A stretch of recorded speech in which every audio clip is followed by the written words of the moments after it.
the way I'm not as cautious as you as about making claims. I don't mind. I just come right out and say it. No problem. But, virology is not a science, clearly. This is my, me speaking now. And that they haven't even shown that this alleged virus exists, let alone that it is the cause of any disease. Because,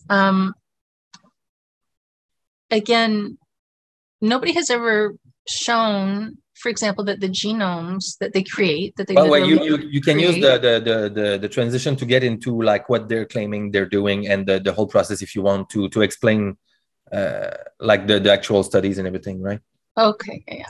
So so they're what they're doing in these studies is when they say that they isolated a virus, what they've actually done is, again, they don't even look in the patient sample. They take fluid from a patient, and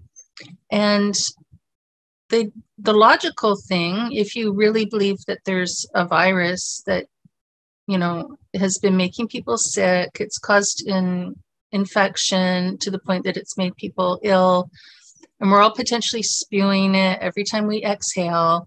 Right. You should be able to find it in that sample. That's the whole patient, right? The viral load thing, right? So once the virus is inside of you and infects your cells, and it multiplies, and then you have millions of viruses. So it's aerosolized, or it gets into the small particles and the dust particles, and so it spreads like that as a germ. So logically, as you said, we should be able to like take the masks or something of people that are supposedly infected and find the particle in the viral. Yeah, but they don't even try to do that in virology. So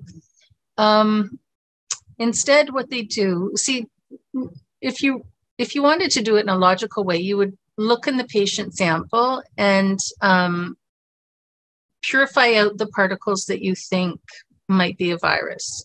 So you would need to, do ultracentrifugation, whatever, various techniques to try to filter out all the other things. So you have a sample where you just have that one thing left over.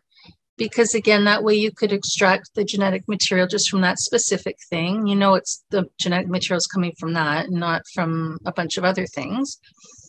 And you could sequence it, and you could characterize it, analyze this particle in various ways so that it's fully characterized.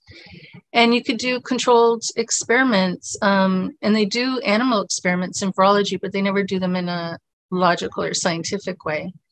So all that, the first step would be to purify. And then you can do work with that purified thing. So that you're analyzing that specific thing and you're drawing conclusions about that specific thing. But instead, what they do in virology, they insist that if they were to look in the patient sample, there would be too little of the virus and they wouldn't be able to find it. So they don't even try.